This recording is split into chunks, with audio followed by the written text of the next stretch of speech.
Baik, terima kasih untuk kehadirannya untuk kelompok yang akan bertanya pada presentasi ini. Kami dari kelompok nutraceutical dengan anggota kelompoknya itu ada Miftah Cahya Kusuma Damayanti, kemudian ada Anisha Rahmi, ada Pamela Yustika Rizky, kemudian ada saya sendiri Putri Kurnia Pratiwi dan Rabiatul Adawiyah. Sebelumnya izinkan saya untuk membahas apa yang dimaksud dengan nutraceutical. Jadi menurut Stephen De Vries tahun 1995, nutraceutical itu merupakan zat apapun yang merupakan makanan atau bagian dari makanan yang memberikan manfaat medis atau kesehatan termasuk pencegahan dan juga perawatan penyakit. Nah, untuk selanjutnya kita akan mereview jurnal dari masing-masing nutraceutical yang telah dikelompokkan. Nah, yang pertama itu adalah review jurnal sediaan nutraceutical bahan laut yang akan dipresentasikan oleh Kak Pamela. Kepada Kak Pamela dipersilakan. Baiklah, terima kasih kepada moderator. Nah, saya di sini akan menjelaskan mengenai jurnal yang membahas mengenai sediaan nutraceutical dari bahan laut. Nah, jurnalnya sendiri itu berjudul Aktivitas Antioksidan pada Formula Terpilih Tablet Hisap Spirulina plantensis berdasarkan dari karakter fisik. Lanjut. Nah, hal yang pertama saya bahas dari jurnal ini yaitu pemilihan dari bahan aktif yang digunakan. Nah, bahan aktif yang digunakan pada jurnal ini adalah spirulina, yang mana spirulina merupakan mikroalga yang bersifat multiseluler yang termasuk dalam golongan Cyanobacterium mikroskopik berfilamen, memiliki lebar spiral antara 26 sampai 36 mikrometer dan panjang spiralnya antara 43 sampai 57 mikrometer.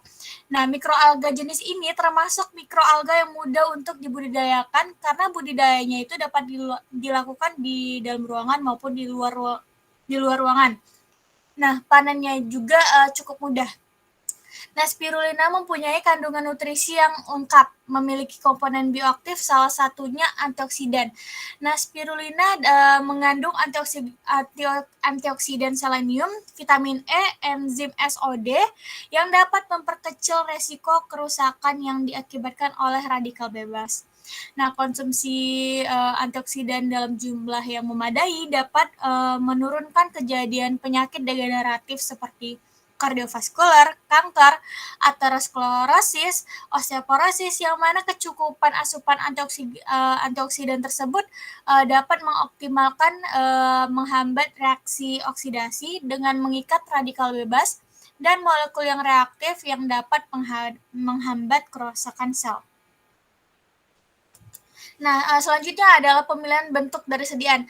Nah, spirulina ini sudah umum dengan tablet konvensionalnya. Namun dalam bentuk tersebut identik dengan obat yang kurang disukai.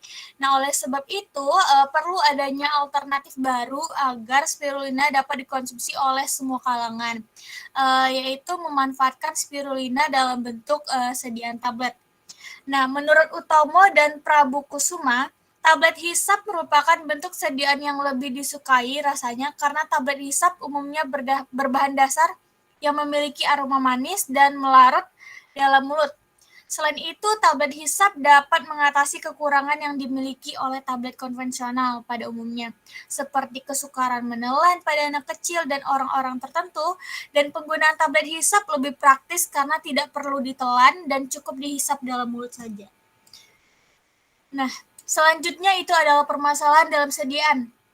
Nah, penelitian mengenai tablet hisap berbasis mikroalga Spirulina plantensis masih menggunakan bahan-bahan tambahan sintesis, yang mana pada penelitian ini diharapkan dapat menciptakan sediaan tablet hisap dengan menggunakan bahan-bahan tambahan alami, sehingga tablet hisap aman dikonsumsi bagi anak-anak dan dapat memberikan khasiatnya sebagai antioksidan. Oleh karena itu, tujuan dari penelitian ini adalah untuk menentukan formula terpilih tablet hisap Spirulina plantensis yang berbahan baku utama mikroalga Spirulina plantensis dengan menggunakan bahan-bahan tambahan alami yang berdasarkan pengujian fisik tablet dari Departemen Kesehatan dan untuk mengetahui LC50-nya. Nah, selanjutnya adalah formulasi dari sediaan. Nah, formulasi dari sediaan ini terbagi atas dua bahan. Yang pertama adalah bahan utamanya, yang mana bahan utamanya adalah bubuk Spirulina plantensis yang didapatkan dari PT Transpangan Spirulindo Jepara Jawa Tengah, dan untuk bahan tambahannya itu adalah pemanis stevia, bubuk gelatin yang sudah bersertifikat halal, tepung jagung halus, tepung karagean, dan prisamin. Nah, pada penelitian ini menggunakan metode kepala langsung karena pada bahan-bahan yang digunakan dalam bentuk serbuk. Nah, untuk formulasi sediaan ini terbagi atas 5 formula, yang mana perbedaannya itu pada pemanis stevia, pada karagennya, pada gelatin, dan tepung jagungnya. Selebihnya seperti serbuk spirulina, plantensis, pemanis stevia, dan serbuk mentolnya itu dengan jumlah yang sama. Lanjut. Nah, di sini melakukan 4 evaluasi sediaan, yang mana melakukan keseragaman bobot, kekerasan tablet, keregasan tablet, dan waktu hancur. Nah, untuk teknik evaluasi sediaan pada penelitian ini, yang mana pada keseragaman bobot diukur dengan menimbang 20 tablet secara satu persatu. Kemudian tablet dihitung bobot rata-ratanya. Berdasarkan Departemen Kesehatan RI, tidak boleh lebih dari 2 tablet yang masing-masing bobotnya menyimpang dari kolom A, dan tidak ada 1 tablet yang bobotnya menyimpang dari kolom B. Nah, untuk kekerasan tablet sendiri itu diukur dengan menggunakan alat yang bernama hardness tester.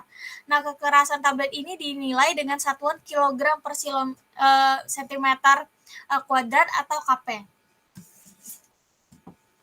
Nah, teknik evaluasi sediaannya tersebut yang selanjutnya adalah keregasan bobot.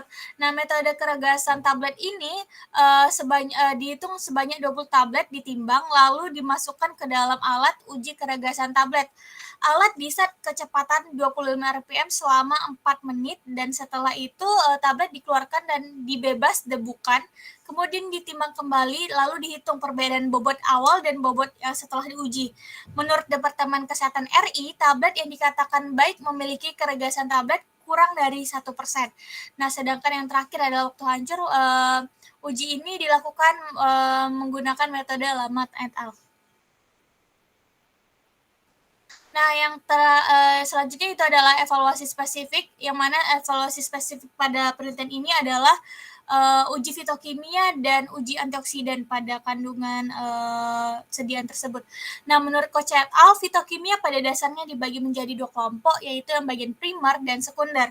Nah, untuk tablet hisap spirulina memiliki kandungan komponen bioaktif seperti flavonoid, fenol, hidroquinon, steroid, dan saponin berdasarkan pengujian pada metode fitokimia Harbone. Nah, metode yang umum digunakan untuk menguji aktivitas antioksidan pada suatu bahan adalah menggunakan radikal bebas DPPH.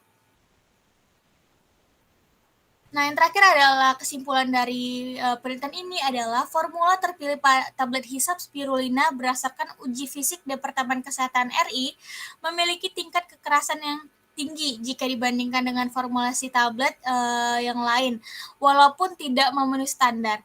Nah, memiliki tingkat keregasan yang lebih mendekati standar dan memiliki waktu hancur tablet di bawah 30 menit, yaitu 24,47 menit. Formulasi tablet hisap spirulina pada formulasi 1 memiliki nilai LC50 antioksidan sebesar 288,68 ppm. Nah, penelitian ini diharapkan dilanjutkan mengenai pengujian antioksidan secara spesifik, yaitu pengujian kuantitatif flavonoidnya dan kromatografi lapis tipis untuk mengetahui asal aktivitas antioksidan pada formula tablet hisap spirulina. Nah, selanjutnya saya akan kembalikan lagi kepada moderator. Baik, terima kasih kepada Kak Pamela atas penjelasannya. Kemudian untuk jurnal selanjutnya yaitu dengan judul Uji Aktivitas Antifungi Emulsi Minyak Atsiri Bunga Cengkeh Terhadap Jamur Kayu. Ini akan dijelaskan oleh saya sendiri. Nah, jadi dari jurnal ini akan kita bahas mengenai latar belakang dan tujuannya, kemudian metodenya, kemudian bagaimana formulasinya, dan juga bagaimana evaluasinya. Nah, yang pertama latar belakang dan tujuan. Jadi berdasarkan penelitian sebelum-sebelumnya, cengkeh memiliki aktivitas antifungi spektrum luas dan ekstraknya terbukti memberikan aktivitas terhadap cendawan kayu. Oleh karena itu, penelitian ini bertujuan untuk membuat emulsi minyak atsiri cengkeh dan menguji aktivitas antifungi emulsi minyak atsiri cengkeh terhadap jamur kayu. Jadi penelitian ini dimulai dengan menggunakan determinasi tanaman cengkeh, kemudian screening fitokimia, destilasi minyak atsiri cengkeh, kemudian isolasi jamur kayu, kemudian dilakukan uji konsentrasi hambat minimum dari minyak atsiri cengkeh, dan kemudian dilakukan formulasi sediaan emulsi minyak atsiri cengkeh dengan variasi emulgator. Nah, jadi uji aktivitas sediaan juga dilakukan dan evaluasi fisik sediaan meliputi pengamatan organoleptis, pH, viskositas, uji tipe emulsi, dan juga uji homogenitas. Nah, kemudian mengapa memilih bentuk sediaan emulsi? Jadi bentuk sediaan yang dipilih adalah emulsi tipe minyak dalam air atau M per O, karena zat aktif yang digunakan berupa minyak dan pelarut yang digunakan adalah air. Selain itu juga emulsi memiliki penyebaran yang baik dan mudah dibilas dengan air. Nah, hasil penelitian ini diharapkan dapat menghasilkan sediaan emulsi minyak atsiri cengkeh yang baik, stabil, efektif, dan juga aman. Nah, selanjutnya metode. Jadi metode yang pertama dilakukan adalah bagaimana teknik mendapatkan dari zat aktif itu sendiri. Nah, minyak atsiri ini diperoleh dengan cara destilasi uap. Yang pertama, bunga cengkeh ini diletakkan di atas permukaan air dengan jarak tertentu di atas saringan, kemudian uap dan air dalam wadah mengalir melalui bunga cengkeh yang akan disuling dan membawa minyak atsiri ke kondensor. Nah, jadi hasil dari kondensasi ini yang terdiri dari campuran air dan minyak ditampung dalam suatu tabung yang selanjutnya dilakukan proses pemisahan minyak dan air dengan membuka keran dari tabung. Nah, kemudian bagaimana formulasi dari sediaan ini? Jadi formula emulsi yang dibuat dengan cara memvariasikan jenis emulgator atau PGA dan CMC dan konsentrasi pembentuk dari emulsi itu sendiri. Nah, sediaan emulsi dibuat dengan mengembangkan emulgator dalam air yang kemudian digerus kuat dan cepat sehingga terbentuk korpus emulsi. Nah, kemudian memasukkan asam benzoat yang sudah dilarutkan dalam propilen glikol sedikit demi sedikit, kemudian dihomogenkan. Nah, lalu ditambahkan minyak atsiri bunga cengkeh dan dihomogenkan kembali sehingga terakhir ditambahkan air at 100 ml. Nah, kemudian terlampir formula sediaan emulsi dari minyak atsiri ini, di mana dibuat dalam beberapa perbandingan. Nah, selanjutnya itu ada evaluasi. Nah, apa saja teknik evaluasi yang digunakan dalam penelitian ini, yaitu yang pertama pemeriksaan organoleptis, pH, dan juga viskositas. Nah, jadi pemeriksaannya ini dilakukan pada waktu tertentu selama 28 hari. Jadi untuk pemeriksaan organoleptisnya itu meliputi warna, rasa, dan juga bau. Nah, kemudian terlampir hasil pemeriksaan organoleptis emulsi minyak atsiri cengkeh ini sendiri. Kemudian terlampir juga hasil pemeriksaan pH emulsi minyak atsiri cengkeh. Nah, kemudian terlampir hasil pemeriksaan viskositas dari minyak atsiri cengkeh. Dan yang terakhir adalah kesimpulan. Nah, jadi berdasarkan hasil penelitian yang didapatkan, minyak atsiri cengkeh dengan konsentrasi 1% memberikan aktivitas anti jamur dengan zona hambat sebesar 1,12 cm. Nah, emulsi dengan emulgator CMC 0,5% merupakan formula paling baik dan memberikan aktivitas terhadap jamur kayu dengan zona hambat sebesar 2,9 cm. Dengan demikian dapat dikatakan bahwa sediaan emulsi minyak atsiri memiliki aktivitas terhadap jamur kayu. Nah, sekian untuk penjelasan mengenai formulasi minyak atsiri cengkeh. Selanjutnya untuk formulasi tablet kunyah kalsium laktat dengan variasi konsentrasi HPMC sebagai bahan pengikat terhadap sifat fisiknya akan dijelaskan oleh Kak Rabiatul. Pada Kak Rabiatul dipersilakan. Baiklah, di sini saya akan menjelaskan mengenai formulasi tablet kunyah kalsium laktat dengan variasi konsentrasi HPMC sebagai bahan pengikat terhadap sifat fisiknya. Yang pertama itu latar belakang dan tujuan. Berdasarkan penelitian, tablet kunyah dibuat dengan berbagai variasi konsentrasi bahan pengikat HPMC dengan metode granulasi basah menggunakan manitol sebagai bahan pengisi. Penelitian ini bertujuan untuk memformulasikan kalsium laktat dalam bentuk tablet kunyah dengan memfokuskan pada pengaruh variasi konsentrasi HPMC atau hidroksil propil metil selulose sebagai bahan pengikat terhadap sifat fisik dan respon rasa. Sehingga melalui penelitian ini diharapkan dapat ditentukan konsentrasi HPMC yang tepat sebagai bahan pengikat untuk menghasilkan tablet kunyah kalsium laktat dengan sifat fisik yang baik dan rasa yang dapat diterima oleh konsumen. Selanjutnya, mengapa memilih bentuk sediaan tablet kunyah? Bentuk sediaan yang dipilih adalah sediaan tablet kunyah karena dapat diberikan dengan mudah kepada anak-anak maupun orang tua yang mungkin sukar menelan obat. Selain itu, dilengkapi dengan bahan pengikat HPMC atau hidroksil propil metil selulose yang merupakan salah satu pengikat turunan selulosa.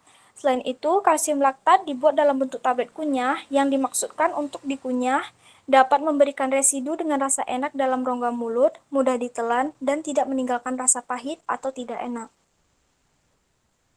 Untuk metode ini digunakan dua metode. Yang pertama yaitu pembuatan granul dengan metode granulasi basah dan pembuatan tablet kunyah. Untuk yang pertama, pembuatan granul dengan metode granulasi basah, itu ditaburkan HPMC di atas air panas 20 kali beratnya dan dibiarkan mengembang. Kemudian ditambahkan air panas sedikit demi sedikit sambil diaduk sampai 100 ml. Kalsium laktat ditambahkan manitol, kemudian digerus dalam lumpang, lalu ditambahkan oleum mentae dan digerus hingga homogen. Kemudian tambahkan HPMC yang sudah dikembangkan tadi sedikit demi sedikit sambil digerus sampai diperoleh massa granul yang mudah dikepal. Massa granul dilewatkan pada ayakan mes 14. Kemudian dikeringkan pada lemari pengering dengan suhu 40-50 derajat Celcius. Granul yang sudah kering selanjutnya diayak dengan ayakan mes 16. Yang kedua, pembuatan tablet kunyah. Granul ditambah fase luarnya miligram stearat dan talkum. Kemudian dicetak dengan mesin pencetak tablet single punch dengan bobot tablet masing-masing 600 mg sebanyak 100 tablet. Kemudian untuk formulasinya, tablet kunyah dibuat dengan metode granulasi basah karena dapat memperbaiki kompresibilitas dan sifat alir dari campuran serbuk dan mencegah terjadi proses segresi komponen dari campuran serbuk yang homogen selama proses pembuatan. Nah, seluruh formula menggunakan HPMC sebagai bahan pengikat dengan variasi konsentrasi 1%, 2%, 3%, dan 4%. Bahan pengikat akan terdistribusi di antara partikel dan menyelubungi setiap partikel sehingga akan merekat satu sama lain membentuk. Pada proses pembuatan granul, massa tablet yang terbentuk diayak menggunakan ayakan mes 14 untuk membentuk massa granul yang lebih kompak dan mendapatkan granul dengan ukuran yang sama. Setelah itu, granul yang diperoleh dikeringkan untuk menghilangkan pelarut dan untuk mengurangi kelembapan Proses pengeringan dilakukan selama 24 jam pada suhu 50-60 derajat Celcius agar kelembapan suhu kecil dan tidak terjadi sticking. Granul diayak kembali dengan ayakan mes 16 agar diperoleh granul yang berbentuk sferis atau bundar. Selanjutnya, terlampir formulasi tablet kunyah kalsium laktat dengan 4 perbandingan. Tujuan dan teknik evaluasi yang digunakan yaitu tujuan dilakukannya evaluasi granul untuk memperoleh granul yang memiliki sifat alir dan kompresibilitas yang baik, sehingga akan diperoleh tablet dengan sifat-sifat yang memenuhi persyaratan. Pemeriksaan bobot jenis digunakan untuk menentukan nilai porositas, faktor Hausner, dan kompresibilitas. Teknik evaluasi yang digunakan yaitu pemeriksaan faktor Hausner, kecepatan alir, kompresibilitas, kandungan air, persen penyimpangan keseragaman bobot, kekerasan dan kerapuhan tablet, persen kadar kalsium laktat, uji tanggapan rasa, dan kekerasan tablet kunyah kalsium laktat terhadap 10 panelis. Untuk hasil yang diperoleh, yang pertama itu ada hasil faktor Hausner dari masing-masing formula yaitu untuk FI1 1,19 gram per mili, FI2-nya 1,16 gram per mili, FI3-nya 1,20 gram per mili, dan F4-nya 1,10 gram per mili. Dan keempat formula tersebut memenuhi persyaratan karena nilai faktor Husnernya kurang dari 1,25 gram per mili, yang menunjukkan sifat alirannya baik. Kemudian hasil dari kecepatan alir untuk F1-nya yaitu 14,92 gram per detik, F2-nya 13,39 gram per detik, F3-nya 12,93 gram per detik, dan F4-nya 12,76 gram per detik. Dan keempat formula tersebut memberikan sifat aliran yang sangat baik, karena sifat aliran yang baik itu lebih dari 10 gram per detik. Selanjutnya, hasil kompresibilitas masing-masing formula yaitu FI1 menghasilkan 16,17%, F2 13,85%, FI3 16,40%, dan FI4 9,1%. Dan keempat formula tersebut memenuhi persyaratan karena kompresibilitas yang baik yaitu kurang dari 20%. Hasil kandungan air dari keempat formula berkisar antara 3-5% dan hasil ini memenuhi persyaratan yang telah ditetapkan. Hasil persen penyimpangan keseragaman bobot untuk FI1-nya lebih dari 0,0025%, FI2 lebih dari 0,002%, F3 lebih dari 0,01%, dan F4 lebih kurang 0,0085%. Dan keempat formula tablet tersebut memenuhi persyaratan karena tidak lebih dari 2 tablet yang menyimpang lebih besar dari 5% dan tidak satupun yang menyimpang lebih besar dari 10%. Untuk hasil kekerasan tablet, FI1-nya 3,2 kg, F2-nya 3,95 kg, F3-nya 4,58 kg, dan F4-nya 6,1 kg.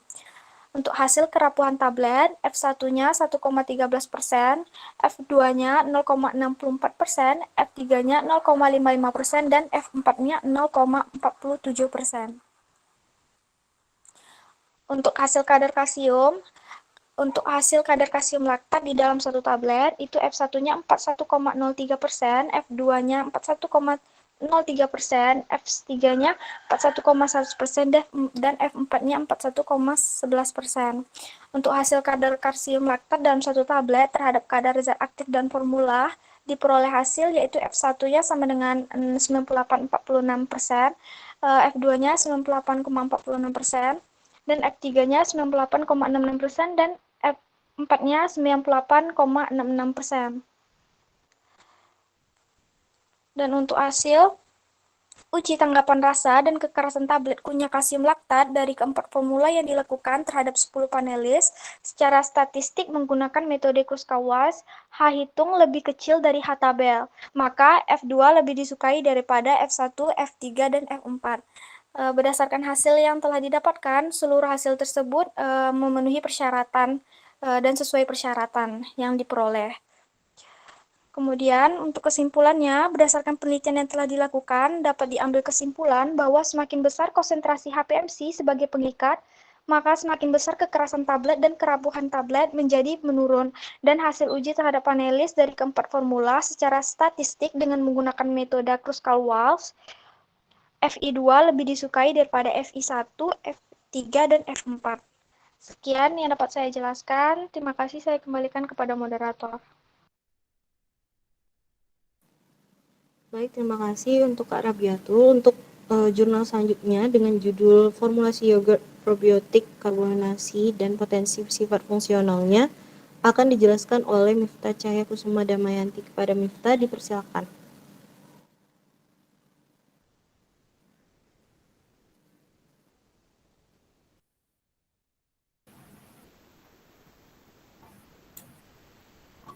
Baik, terima kasih kepada moderator. Di sini saya akan menjelaskan tentang formulasi yogurt probiotik karbonasi dan potensi sifat fungsionalnya.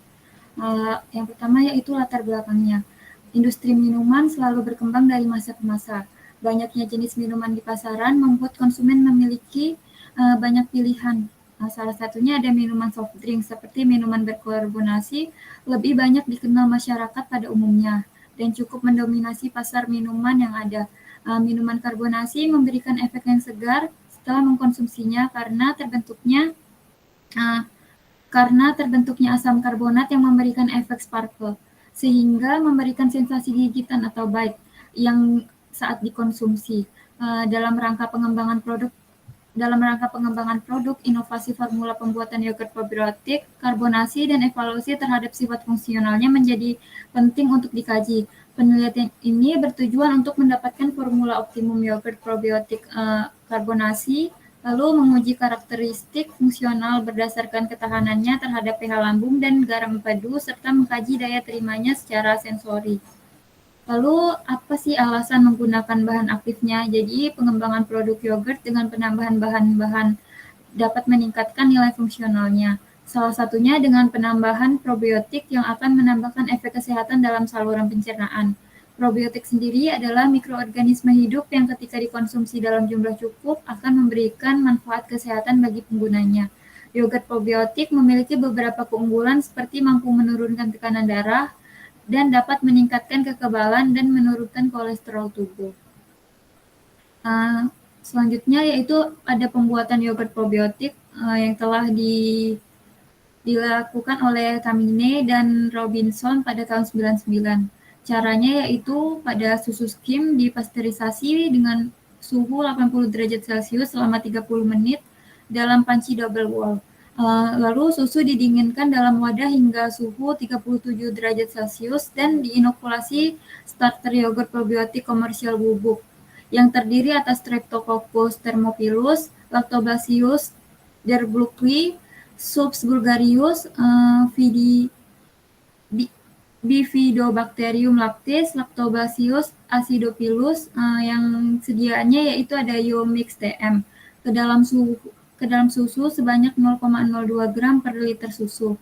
Lalu inkubasi dilakukan pada suhu 37 derajat Celcius selama 18 jam. Perubahan mutu yogurt yang diukur adalah pH, total asam terfiltrasi, dan total bakteri asam laktatnya atau BAL. Dan berikut merupakan formulasi yogurt probiotik karbonasi yang dapat dilihat dari variasi yogurt yang aktifnya tadi dengan variasi penambahan air dan variasi CO2-nya yang berbeda-beda. Pencampuran yogurt dan air yang dihomogenisasi pada suhu 4 derajat Celcius lalu masukkan ke dalam tabung karbonasi dalam keadaan dingin dan tertutup. Lalu CO2 diinjeksikan ke dalam tabung karbonator dan didistribusikan ke dalam botol. Yogurt dikemas dalam botol khusus minuman karbonasi sebanyak 130 ml dan disimpan pada suhu 4 derajat Celcius. Selanjutnya, evaluasi yogurt probiotik ini ada uji hedonik atau tingkat kesukaan yang terdiri atas uji aroma, rasa, kekentalan, keasaman, warna, penampilan, dan penampilan umum. Lalu ada uji bakteri asam laktatnya berupa pH, total asam terfiltrasi, ada viabilitas bakteri asam laktatnya, lalu ada pengukuran ketahanan terhadap pH lambung, dan uji ketahanan terhadap garam empedu. Dan berikut merupakan hasil dari uji hedonik atau tingkat kesukaan panelis terhadap produk. Dapat dilihat di tabel, ada parameternya yaitu ada aroma, rasa, kekentalan, keasaman, warna, dan penampilan umum. Pada uji kekentalan atau viskositas yogurt berkarbonasi memiliki perbedaan yang sangat nyata antara Formula 2 dan Formula 1, 3, dan 4. Dapat disimpulkan bahwa panelis lebih menyukai yogurt dengan penambahan air sebanyak 20% dan 16 gram gas CO2. Lalu pada uji rasa, keasaman keempat formula menunjukkan adanya perbedaan yang sangat nyata antara Formula 2 dengan Formula 1, 3, dan 4. Nilai pH yang dihasilkan pada keempat formula cukup rendah, yaitu pH-nya kurang lebih 3,80, sedangkan nilai pH yang dibutuhkan agar keasaman produk dapat diterima dan disukai oleh masyarakat adalah 4,6 dengan total asam tertitrasinya yaitu 0,7%. Selanjutnya yaitu uji warna. Indikator warna pada produk sangat penting karena konsumen saat memilih suatu produk, konsumen akan melihat suatu produk secara visual produk tersebut sebelum memutuskan untuk membelinya. Pemilihan warna pada suatu produk harus eye-catching dan berhubungan dengan jenis produknya. Lalu ada uji penampilan secara umum. Pentingnya memperhatikan penampilan umum suatu produk karena akan berpengaruh terhadap tingkat penerimaan dari konsumen terhadap suatu produk. Penampilan umum yogurt karbonasi menunjukkan perbedaan yang sangat nyata antara Formula 2, Formula 1, dan Formula 3, dan Formula 4. Penampilan umum suatu produk ditentukan oleh beberapa hal seperti kekentalan, warna dari suatu produk tersebut. Selanjutnya ada teknik pengukuran ketahanan terhadap bakteri asam laktat terhadap pH lambung. Pengujian ketahanan terhadap pH lambung menggunakan 10% yogurt yang dimasukkan ke dalam PBS atau fosfat butter silin yang diatur keasamannya menggunakan HCl sampai pH-nya menjadi 2. Lalu sampel diinkubasi pada suhu 37 derajat Celcius selama 3 jam, lalu dilakukan pengenceran pada media BPW dan pemupukan untuk menentukan jumlah populasi dengan metode pour plate. Selanjutnya diinkubasi selama 48 jam pada suhu 37 derajat Celcius. Setelah 48 jam dilakukan perhitungan koloni yang tumbuhnya. Lalu ada pengukuran ketahanan bakteri asam laktat terhadap pH lambung. Dapat dilihat hasilnya pada tabel. Jadi pH-nya itu dalam pH lambung dengan pH 2.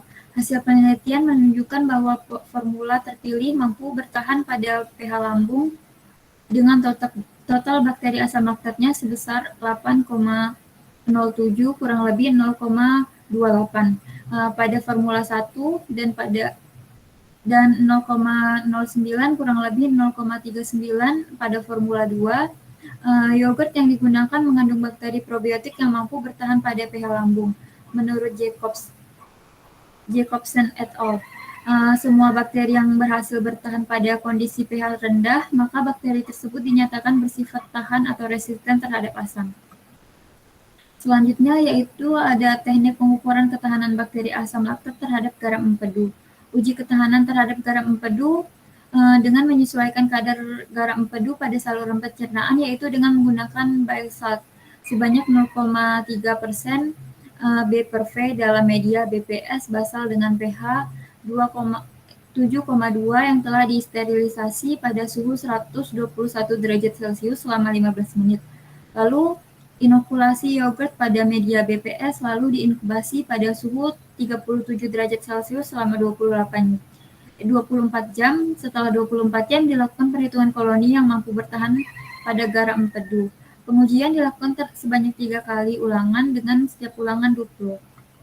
Lalu ada berikut merupakan hasil pengukuran ketahanan bakteri asam laktat terhadap garam empedu. Hasil penelitian menunjukkan bahwa paparan terhadap garam empedu pada Formula 1 terjadi penurunan yang nyata. Penurunan jumlah bakteri asam laktat sampai 5,45 kurang lebih 0,78 dan sangat nyata. Penurunan jumlah bakteri asam laktat pada Formula 2 hingga mencapai 5,59 kurang lebih 0,67.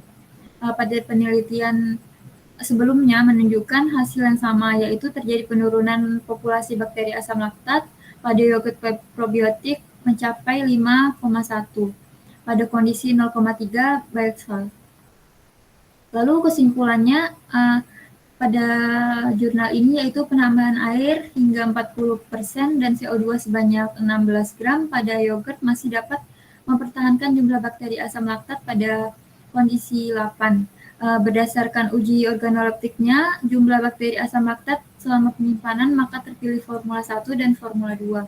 Bakteri asam laktat pada kedua formula resisten terhadap kondisi asam. Tetapi pada kondisi garam empedu terjadi penurunan jumlah bakteri asam laktat. Sekian yang dapat saya sampaikan, saya kembalikan kepada moderator. Baik, terima kasih Miftah untuk penjelasan selanjutnya mengenai aktivitas antioksidan pada formula tablet Tripang Keling akan dijelaskan kembali oleh Miftah. Pada Miftah dipersilakan.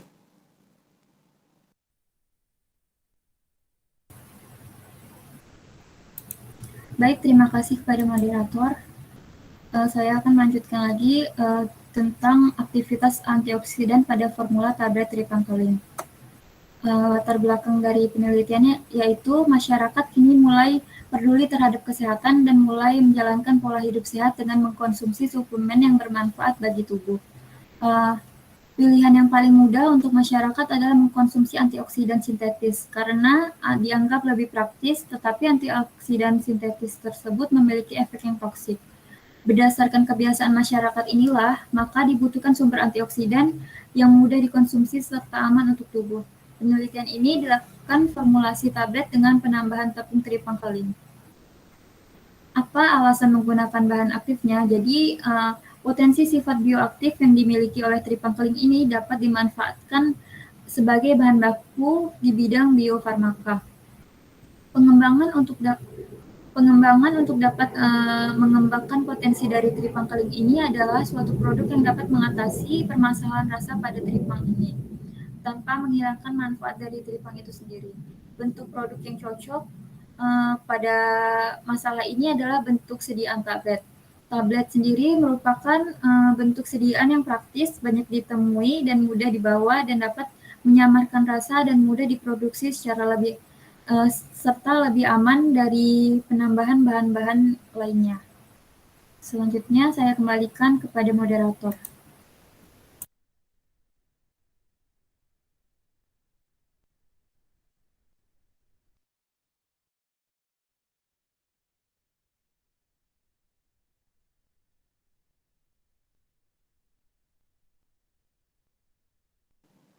Baik, untuk penjelasan selanjutnya itu akan dijelaskan oleh Kak Pamela.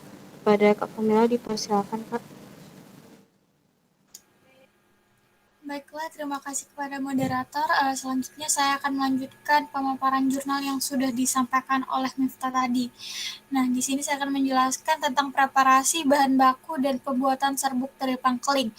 Nah, bahan baku yang digunakan dalam penelitian ini adalah tripangkeling atau Haloturia arta. Tripang yang digunakan adalah tripang segar yang diperoleh dari Kepulauan Seribu. Tahapan yang dilakukan dalam preparasi bahan baku adalah tripang dibersihkan dari kotoran, kemudian dibagi menjadi 2 bagian, yaitu bagian utuh dan bagian yang telah dilepaskan kulitnya. Kedua bagian tersebut kemudian ditimbang sebelum dipotong kecil-kecil dan dikeringkan dengan menggunakan oven pada suhu 50-60 derajat Celcius selama kurang lebih 6 hari. Kedua bagian yang telah dikeringkan lalu dihancurkan dengan menggunakan blender lalu diayak dengan ayakan MS 60 sehingga memperoleh serbuk tripangkeling. Selanjutnya adalah formulasi dari tablet tripangkeling, yang mana pembuatan formulasi tripangkeling ini menggunakan serbuk tripangkeling utuh dan daging tripangkeling serta penambahan aspartam dengan konsentrasi berbeda. Metode yang digunakan adalah metode kempal langsung, meliputi penimbangan bahan, pencampuran, pengocokan, dan pengempaan. Formulasi tablet dilakukan berdasarkan pada aturan pembuatan tablet yang tertera pada Handbook of Pharmaceutical Excipient 2006. Nah, formulasi yang digunakan dalam pembuatan tablet ini merupakan modifikasi formulasi Rahmawati 2011 yang terdiri atas 6 formula. Bobot yang digunakan untuk masing-masing formula adalah 800 mg yang terdiri atas 25% serbuk tripangkeling dan konsentrasi aspartam yang berbeda dari 0%, 0,5%, dan 1% serta selebihnya adalah bahan tambahan yang diperlukan dalam pengempaan tablet. Selanjutnya saya kembalikan kepada moderator. Baik, untuk penjelasan selanjutnya akan dijelaskan oleh Kak Rabiatul. Pada Kak Rabiatul dipersilakan, Kak. Baik, selanjutnya yaitu teknik evaluasi DPPH. Ekstraksi dimulai dengan menghancurkan tablet terlebih dahulu sehingga mudah diekstrak. Lalu dimaserasi menggunakan pelarut metanol dengan perbandingan sampel dan pelarut 1:5. B per V. Ekstraksi dilakukan selama 48 jam, kemudian difiltrasi menggunakan kertas saring Wetman 42 untuk memisahkan sampel dan pelarut. Filtrat yang terkumpul dipisahkan antara pelarut dan ekstraknya menggunakan rotatory vakum evaporator pada suhu 40 derajat Celcius, lalu dikeringkan dengan freezer dryer. Serbuk tablet teripang keling atau holoturia atra dilarutkan dalam metanol dengan konsentrasi 200, 400, 600, dan 800 ppm.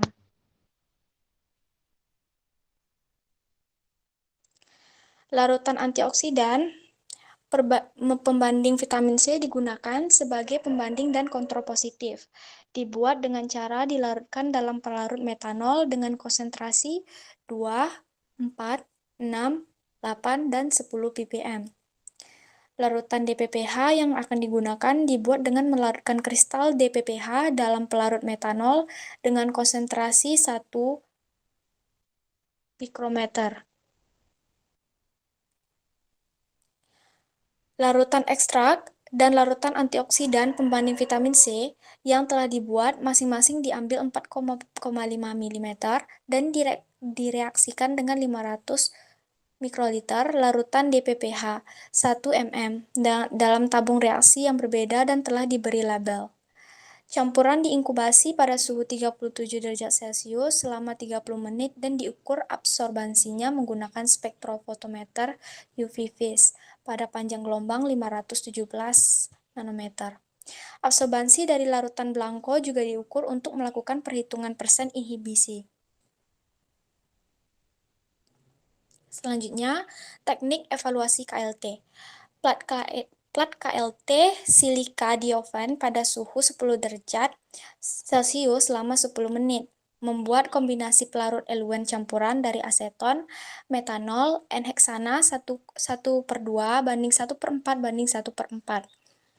0,2 gram ekstrak dilarutkan dalam 0,5 ml pelarut. Totolkan larutan ekstrak pada plat silika menggunakan pipa kapiler. Biarkan noda kering, lalu dielusi dengan cara meletakkan secara vertikal di dalam bejana pengembang atau gelas kaca yang berisi eluen. Kemudian diamkan sampai eluen mencapai 3/4 plat. Lalu noda hasil diamati menggunakan lampu UV 253 nanometer. Terima kasih, saya kembalikan kepada moderator. Baik, terima kasih Kak Rabiatul. Kita lanjutkan untuk teknik evaluasinya. Yang pertama itu analisis bahan baku dan serbuk teripang keling. Nah, jadi dilakukan untuk mengetahui kandungan bahan baku dan serbuk teripang keling yang telah diperoleh. Nah, jadi analisis ini berupa uji proksimat yang terdiri dari kadar air, kemudian kadar abu, kadar protein, dan juga kadar lemak. Nah, kemudian dilakukannya pengujian FTIR atau Fourier Transform Infrared. Jadi sebanyak 2 mg serbuk dari teripang keling ini dicampurkan dengan 100 mg KBR untuk dibuat pelet dengan pencetakan vakum. Nah, jadi pelet tersebut dikenai sinar inframerah pada jangkauan bilangan gelombang 400 sampai 4000 cm pangkat min 1 dengan latar belakang dihilangkan dengan cara pelet KBR ini dijadikan satu pada setiap pengukuran. Nah, kemudian untuk evaluasi spesifiknya ini berdasarkan bentuk sediaan, yang pertama itu dilakukannya keseragaman bobot. Nah, jadi keseragaman bobot ini merupakan salah satu parameter untuk mengetahui variasi bobot dari tablet yang dihasilkan, sehingga bobot tablet yang seragam akan mengandung jumlah zat berkhasiat yang sama. Jadi syarat keseragaman bobotnya ini kalau menurut Departemen Kesehatan RI tahun 1995 dalam Farmakope Indonesia, yaitu tablet dengan jumlah bobot yang lebih dari 800 mg tidak boleh terdapat lebih dari 2 tablet yang menyimpang bobotnya melebihi kurang lebih 5% dari bobot rata-ratanya. Dan jadi tidak boleh ada satupun tablet yang penyimpangan bobotnya itu melebihi 10% dari bobot rata-ratanya. Nah, untuk keseragaman bobot untuk semua formulasi dalam penelitian ini telah memenuhi persyaratan pembuatan tablet dalam Farmakope Indonesia. Nah, kemudian dilakukannya tablet. Nah, pengujian kekerasan tablet ini bertujuan untuk menentukan ketahanan tablet dalam melawan tekanan mekanik.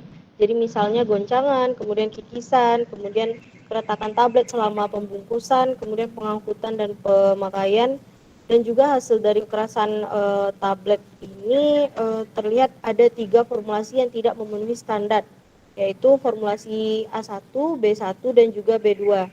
Nah, untuk syarat uji kekerasan tablet ini sendiri menurut Departemen Kesehatan RI dalam Farmakope Indonesia itu untuk tablet yang 800 mg adalah sebesar 4 sampai 8 kg per cm kubik atau 4 sampai 8 kp atau kilopound.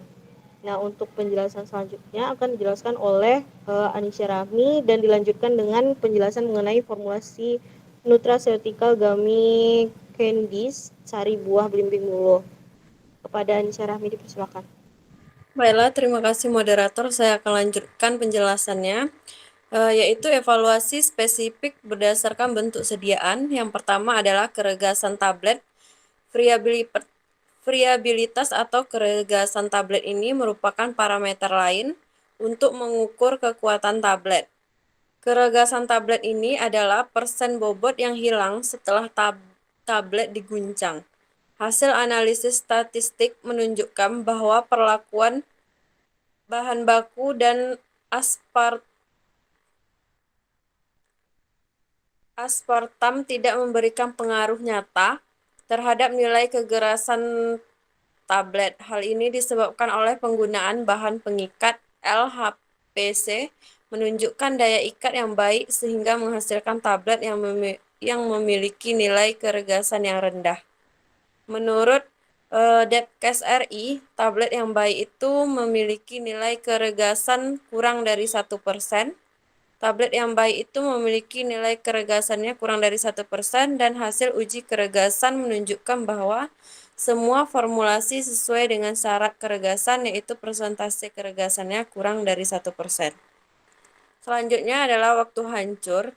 Jadi waktu hancur ini adalah waktu yang dibutuhkan sediaan untuk pecah menjadi partikel kecil atau granul sebelum larut dan diabsorpsi. Menurut ketentuan Kementerian Kesehatan, waktu hancur tablet itu yang tidak bersalut tidak lebih dari 20 menit. Syarat waktu hancur tablet tidak bersalut berdasarkan Depkes RI tidak lebih dari 20 menit. Hasil waktu larut dalam penelitian menunjukkan bahwa kisaran waktu larut tablet teripang adalah 3,32 sampai 4,52 menit. Sehingga semua formulasi masih memenuhi persyaratan dari Depkes RI.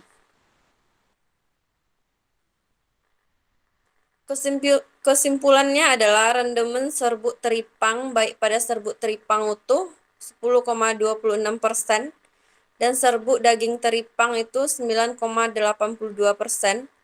Kandungan protein serbuk teripang utuh sebesar 60,89%. Lebih rendah dibandingkan serbuk daging teripang, yaitu 63,57%.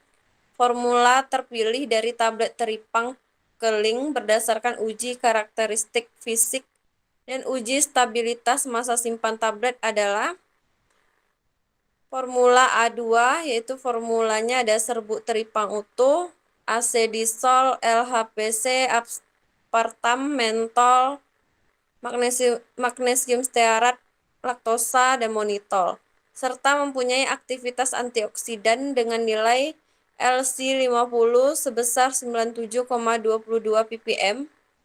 Komponen aktif yang terdapat pada ekstrak tablet teripang keling ini berdasarkan uji bioautografi adalah steroid. Hasil uji FTIR-nya diduga bahwa senyawa yang berperan sebagai antioksidan adalah sterol. Selanjutnya kita masuk ke formulasi nutraceutical gummy candies sari buah belimbing ulu atau Averrhoa blimbi.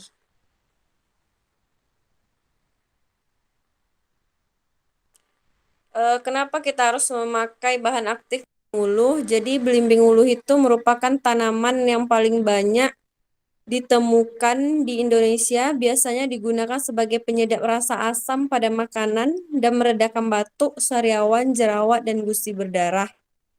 Buah belimbing ulu ini memiliki daya simpan yang relatif singkat, sekaligus memiliki rasa asam sehingga kurang disukai jika dikonsumsi langsung. Selain itu, harganya juga lebih murah dan memiliki banyak manfaat yang terkandung di dalamnya seperti vitamin, mineral, dan lain-lain, sangat cocok dibuat sebagai bahan aktif untuk sediaan nutraseutikal.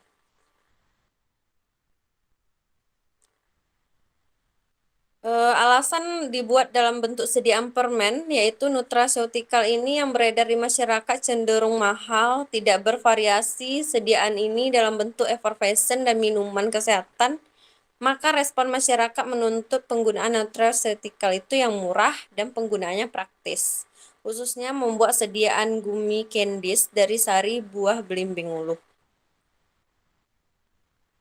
Tujuan dari penelitian ini adalah untuk mengetahui bahwa sari buah belimbing ulu dapat dibuat menjadi sediaan nutraseutikal gummy candies, serta dapat mengetahui formula manakah yang paling disukai responden dan hasil evaluasi fisik yang terbaik dalam sediaan gummy candies. Teknik untuk mendapatkan zat aktifnya yaitu sampel buah belimbing ulu dilakukan dengan metode spray drying, yaitu dengan cara pembuatan bubuk sari buah diawali dengan pengambilan buah belimbing ulu sebanyak 2 kilo. Kemudian dilanjutkan proses sortasi basah, lalu dibersihkan, kemudian dilanjutkan proses pemblenderan, lalu dipisahkan dengan penyaring untuk mendapatkan sari buahnya sebanyak 500 ml. Selanjutnya, proses pengeringan semprot dengan spray drying untuk mendapatkan hasil bubuk sari buahnya. Proses pengeringannya dilakukan pada suhu 150 derajat Celcius hingga menjadi serbuk dan diperoleh 32,2 gram serbuk. Berikut lampiran dari formulasinya. Bisa dilihat di situ ada sari buah, monitol, corn syrup, gelatin, gom arat, laktosa, dan sakrosa dengan berbagai konsentrasinya.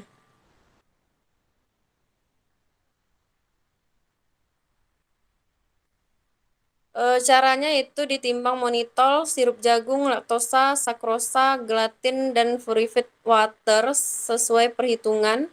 Pembuatan basis gummy ini memasukkan monitol dan sirup jagung ke dalam porselin, lalu disisihkan dengan purified water, kemudian dipanaskan menggunakan water bath pada suhu 80 derajat Celcius hingga melebur sempurna. Lalu larutkan gom arabnya di dalam 10 ml purified water panas pada beker gelas yang terpisah. Lalu dipanaskan 15 ml purified waternya, masukkan gelatin yang sudah aktif, yaitu yang sudah larut, ke dalam larutan gom arab, lalu diaduk homogen dan ditambahkan sari buah belimbing ulu diaduk homogen, tambahkan sakrosa, diaduk homogen, tambahkan laktosa ke dalam campuran, lalu aduk homogen dan semua bahan tambahan dimasukkan ke dalam campuran, diaduk secara perlahan tanpa menimbulkan adanya buih, kemudian aduk sampai homogen. Campuran tersebut dituangkan ke dalam cetakan dan didinginkan, kemudian sebelum dikemas maka akan dilanjutkan uji sifat fisik. Teknik evaluasinya itu ada organoleptis sama keseragaman bobot. Yang organoleptis ini adalah pengamatan dilakukan secara visual dengan melihat fisiknya, yaitu rasa, warna, aroma, bau, dan tekstur atau bentuk. Keseragaman bobot itu merupakan salah satu syarat yang harus dipenuhi dalam produksi. Pembuatan gummy candies ini guna untuk mengetahui variasi bobot yang dihasilkan. Keseragaman bobot permen ditentukan berdasarkan banyak penyimpanan bobot pada tiap permen terhadap bobot rata-rata dari semua permen sesuai syarat yang ditentukan. Hasil evaluasi uji keseragaman bobot ini menunjukkan perbedaan dari kelima formula. Syarat keseragaman bobot menurut Farmakope, jika ditimbang harus satu per satu, tidak boleh lebih dari 2 buah permen yang masing-masing bobotnya menyimpang dari bobot rata-rata lebih dari 5%, dan tidak ada satupun permen yang bobotnya yang menyimpang dari bobot rata-ratanya lebih dari 10%. Selanjutnya, evaluasi spesifiknya itu uji hedonik, uji kesukaan pada dasarnya pengujian yang panelisnya menggunakan respon berupa senang atau tidaknya terhadap bahan uji. Pada penelitian ini dilakukan uji kesukaan terhadap 20 responden dari berbagai usia dengan parameter yang diuji meliputi rasa, aroma, warna, dan bentuk serta tingkat kesukaan responden terhadap setiap formula. Skala nilai numeriknya dengan nilai 1 sampai 3. Nilai 1 menyatakan tidak suka, nilai 2 menyatakan suka, dan nilai 3 menyatakan sangat suka. Selanjutnya,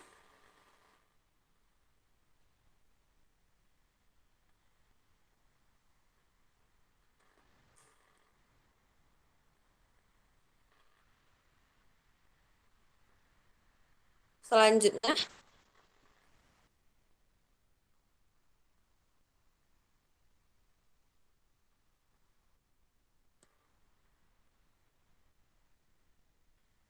halo Putkur.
Selanjutnya kesimpulan.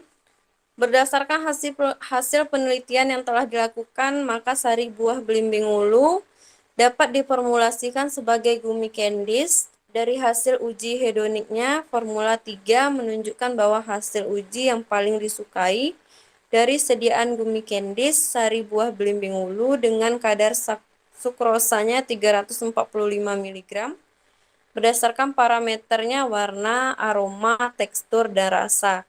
Dari hasil uji evaluasi fisik sediaan gummy candies, sari buah belimbing ulu ini sediaan terbaik dari 5 formula, yaitu Formula 3. Sekian dari saya kembalikan ke moderator. Terima kasih.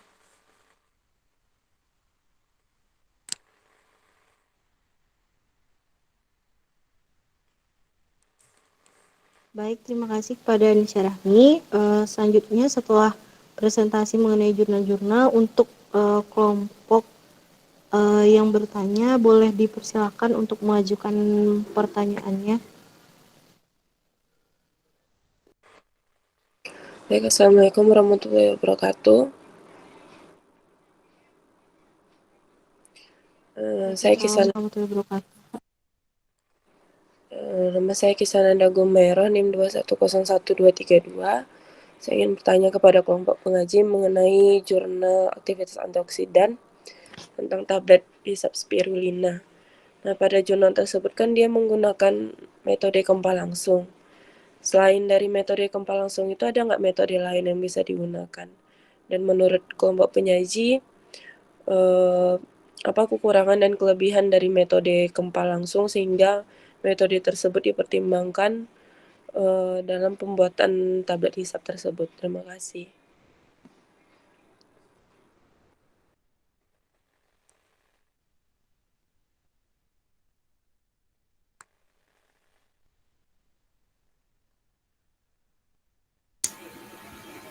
Baiklah, saya akan langsung menjawab pertanyaan dari Kak Kisanada. Sebelumnya terima kasih kepada Kak Kisanada sudah memberi pertanyaan kepada kelompok kami. Yang mana pertanyaannya tadi adalah apakah pada formulasi tersebut bisa menggunakan metode lain selain metode gempa langsung? Jawabannya bisa.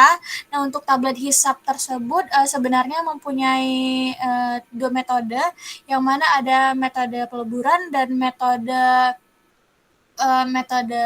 gempa. Nah, ini termasuk gempa langsung ini termasuk gempa yang mana gempa itu terbagi atas 3 lagi, yang mana ada granulasi basah, granulasi kering, dan gempa langsung. Nah, kenapa yang digunakan itu adalah gempa langsung? Karena pada seluruh bahan-bahan formulasi tersebut adalah dalam berbentuk serbuk, yang mana apabila dalam berbentuk serbuk semua akan lebih memudahkan apabila menggunakan metode gempa langsung. Nah, metode ini yang kelebihannya itu sangat sederhana dan lebih murah dan tidak menggunakan suhu tinggi. Yang mana apabila menggunakan suhu tinggi itu akan merusak dari antioksidan yang terkandung dalam spirulinanya tersebut. Jadi memang metode gempa langsung yang digunakan pada penelitian ini memang sudah metode yang sangat tepat dalam pemilihan metode pembuatan tablet hisap spirulina ini. Baik, saya kembalikan lagi kepada moderator.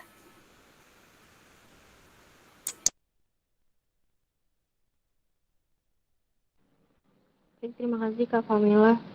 Bagaimana untuk teman-teman yang lain, apakah ada yang ingin menjangga atau ingin menambahkan? Jika tidak ada, kita langsung aja ke pertanyaan selanjutnya mungkin.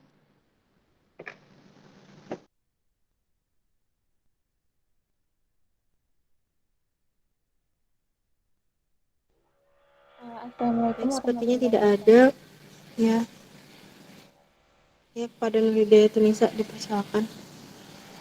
Baik, terima kasih Putri. Saya Nur Hidayah Tunisa, NIM 2101237.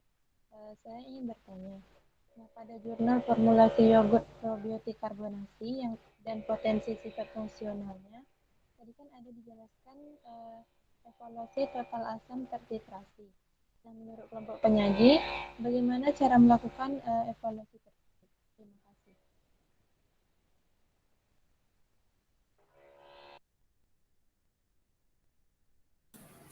Baiklah, terima kasih kepada Nur Hidayah Tunisa. Di sini saya akan mencoba menjawab pertanyaan dari Nur Hidayah Tunisa, yaitu pertanyaannya bagaimana evaluasi total asam tertitrasi pada cara kerjanya kan, lalu bagaimana cara melakukan evaluasi tersebut. Jadi pengujian total asam tertitrasi atau uji keasaman dilakukan dengan menggunakan metode titrasi. Menurut SNI Yogurt pada tahun 2009, yogurt yang baik mengandung kadar asamnya itu 0,5 sampai 2,0%. Jadi cara pengujian keasaman yogurt menurut Harpianti dan teman-temannya tahun 2013, yaitu ada yang pertama, yogurt diambil sebanyak 10 ml dan dimasukkan ke dalam Erlenmeyer, lalu yogurt ditetesi dengan indikator phenolphthalein 1% sebanyak 3 tetes, lalu larutan dititrasi dengan NaOH 0,1 N sampai terlihat warna merah muda yang konstan.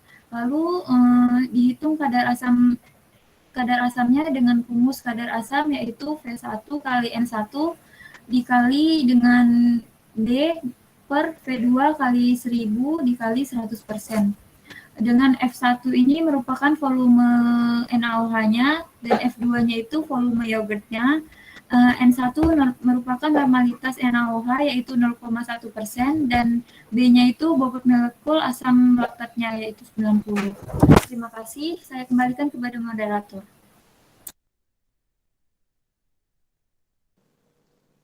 Baik, terima kasih Miftah atas jawabannya. Apakah dari Nur Hidayah Tunisa sudah mati jawaban dari Miftah? Sudah mengerti Putri, terima kasih. Terima kasih Nur Hidayah Tunisa. Baik, kita lanjutkan dengan pertanyaan selanjutnya, mungkin dari kelompok penanya. Izin bertanya, moderator. Ya, Rindi. Nama saya Rindiani, NIM 2101241. Saya ingin bertanya mengenai jurnal pembuatan formula tablet kunyah kalsium laktat. Kan hasil faktor Hassner dari formula, hasil kecepatan air, kompresibilitas, dan hasil kandungan air itu kan didapat sudah memenuhi persyaratan. Nah, apa yang dilakukan jika hasil yang didapat itu tidak memenuhi persyaratan tersebut? Terima kasih, moderator.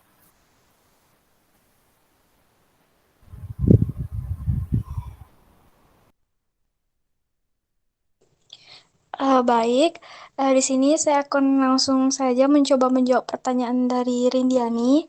Terima kasih Rindiani telah bertanya. Tadi pertanyaannya, pada jurnal pembuatan formula tablet kunyah, kalsium laktat, apa yang dilakukan jika hasil dari faktor Hausner dari formula, hasil kecepatan air, kompresibilitas, dan hasil kandungan air yang didapat tidak memenuhi persyaratan? Nah, saya di sini akan menjawab terlebih dahulu. Faktor Hausner di sini dilakukan untuk menentukan sifat aliran dari suatu serbuk. Indeks faktor Hausner itu mendekati angka 1. Nah, serbuk yang alirannya itu maka baik. Nah, jadi faktor Hausnernya 1, maka serbuk alirannya itu baik. Nah, jika faktor hasil Hausnernya lebih besar, maka akan menjadi lebih baik, sangat baik. Nah, namun jika hasil yang diperoleh tidak sesuai dengan persyaratan, atau dikatakan hasil yang diperoleh tidak mendekati angka 1, nah maka akan berpengaruh terhadap sifat aliran serbuk tersebut. Nah, pada pembuatan tabletnya, maka tablet yang dibuat tidak akan efisien. Nah, sedangkan sifat aliran serbuk itu sangat penting untuk memastikan pencampuran yang efisien dan keseragaman bobot yang dapat diterima untuk tablet tersebut. Nah, kemudian begitu juga dengan kecepatan alir. Kecepatan alir tadi telah saya jelaskan pada jurnal sebelumnya, yaitu kecepatan alir yang bagus itu lebih dari 10 gram per detik. Nah, jika hasil yang diperoleh itu kurang dari 10 gram per detik atau tidak sesuai dengan persyaratan, maka itu akan memperlama proses granul tersebut untuk mengalir ke ruang cetakan tablet. Nah, maka akan mempengaruhi keseragaman dari bobot tablet tersebut. Nah, kemudian untuk kandungan air itu sangat berhubungan dengan sifat alir dan kekerasan tablet. Nah, kandungan air yang baik itu tadi telah saya jelaskan berkisar antara 3-5%. Nah, jika hasil yang diperoleh tidak sesuai dengan persyaratan atau dikatakan hasilnya di bawah dari 3-5%, maka itu akan menyebabkan berkurangnya kohesivitas sehingga kekerasan tablet akan berkurang atau mudah hancur.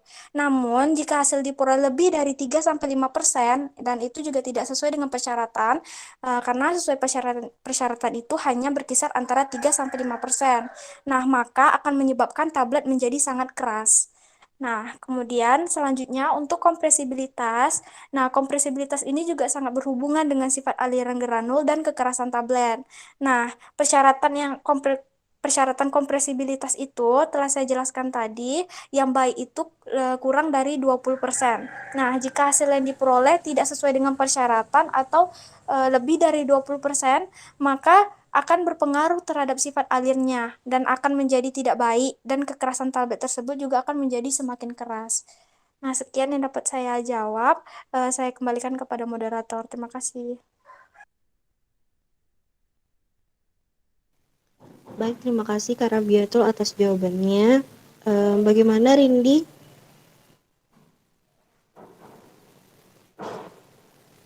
Baik, terima kasih atas jawabannya. Saya menerima. Baik, terima kasih. Untuk teman-teman, apakah masih ada yang mau ditanyakan kembali? Izin bertanya, moderator. Baik, silakan Kak. Baik, sebelumnya terima kasih atas waktu yang diberikan. Perkenalkan, nama saya Alis Marianti, NIM 2101234. Di sini saya ingin bertanya kepada kelompok penyaji, pada jurnal uji aktivitas anti pungi emulsi minyak siri bunga cengkeh terhadap jamur kayu. Nah, pemeriksaan organoleptis yang dilakukan sama pH dan visositasnya dilakukan selama 28 hari. Pertanyaannya, kenapa dilakukan selama 28 hari? Bisa atau tidaknya kita percepat hanya beberapa hari saja? Sekian, terima kasih. Baik, terima kasih Kak Lisma. Nah, jadi untuk pengujian organoleptis sediaan ini sendiri dilakukan dengan menggunakan panca indera. Nah, jadi untuk mendeskripsikan bentuk atau konsistensi baik itu dalam bentuk padat, kental, cair. Nah, untuk warna juga kita lihat dari organoleptisnya, misalnya warna kuning, coklat, dan juga misalnya kita melihat dari bau. Nah, jadi pemeriksaan terhadap organoleptis ini sendiri dilakukan meliputi tekstur, warna, dan bau yang diamati secara visual. Nah, kenapa dilakukannya 28 hari? Karena pengamatan organoleptis itu sesuai dengan jurnal dari Hapsari tahun 2014. Pengamatan organoleptis itu dilakukan dari hari ke-0, 1, 3, 7, 14, 21, dan 28. Karena pengujian organoleptis ini mempunyai peran yang sangat penting dalam menentukan mutu sediaan. Nah, jadi selama 28 hari itu dilakukan pengujian agar dapat menunjukkan gambaran adanya indikasi kerusakan atau kemunduran mutu dari sifat fisik emulsi itu sendiri. Nah, karena hal tersebut dilakukan selama 28 hari. Apalagi emulsi ini sendiri kan terdiri atas dua fase, air dan minyak. Jadi perlu dilakukannya uji organoleptis itu selama 28 hari untuk melihat konsistensinya selama 4 minggu. Gitu, Kak. Bagaimana kepada Kak Lisma? Apakah jawabannya bisa diterima? Oke, baik. Jawabannya bisa diterima. Terima kasih. Baik, terima kasih. Untuk teman-teman sekalian, apakah ada yang masih ingin bertanya kembali? Izin bertanya, moderator. Baik, silakan Kak Delvi. Perkenalkan, nama saya Delvi Ambrianis. Saya ingin bertanya kepada kelompok penyaji. Pada jurnal aktivitas antioksidan pada formula tablet teripang keling, di situ kan dilakukan pengujian FTIR. Nah, yang ingin saya tanyakan, bagaimana cara pengujian FTIR tersebut? Dan apa parameternya sehingga dapat dikatakan teripang keling tadi memiliki aktivitas sebagai antioksidan? Terima kasih.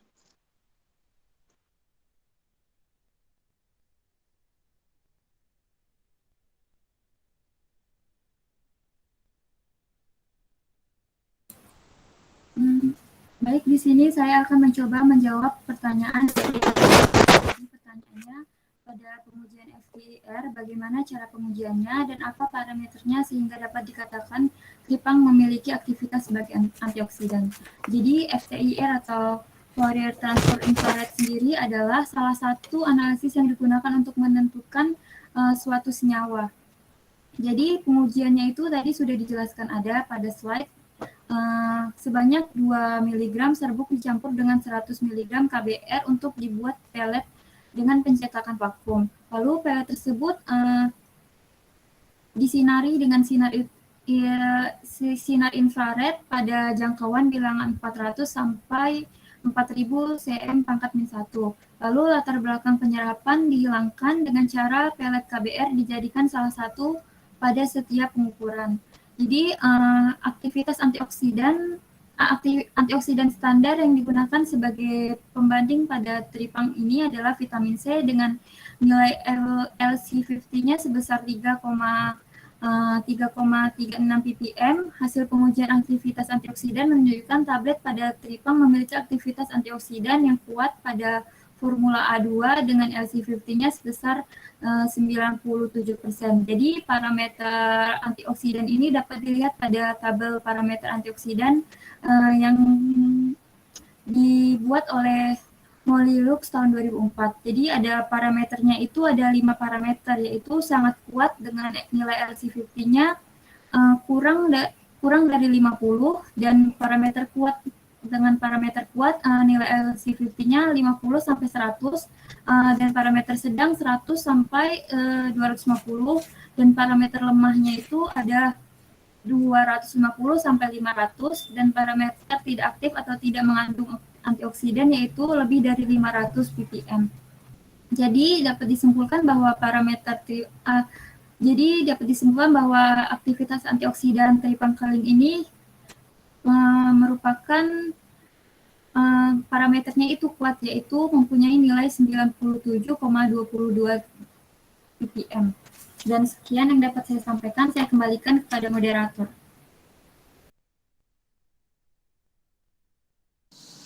Baik, terima kasih Nita. Untuk teman-teman sekalian, apakah masih ada yang ingin ditanyakan kembali? Untuk Kak Delvi, bagaimana jawabannya Kak atas jawaban dari Nita tadi? Terima kasih kelompok penyaji, jawabannya bisa saya terima.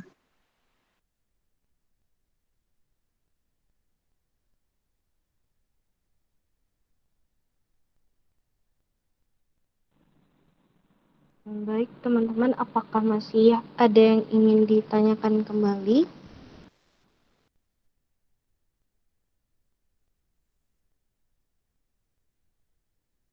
Sepertinya dari kami sudah cukup, moderator. Baik, terima kasih Kak. Terima kasih juga untuk teman-teman yang sudah berpartisipasi dalam presentasi ini. Kami dari kelompok penyaji memohon maaf jika masih ada penyampaian yang kurang dan masih ada materi yang mungkin kurang kami jelaskan kembali. Nah, sekian presentasi kami hari ini. Kami tutup. Wabillahi taufiq wal hidayah. Assalamualaikum warahmatullahi wabarakatuh. Waalaikumsalam. Waalaikumsalam warahmatullahi wabarakatuh.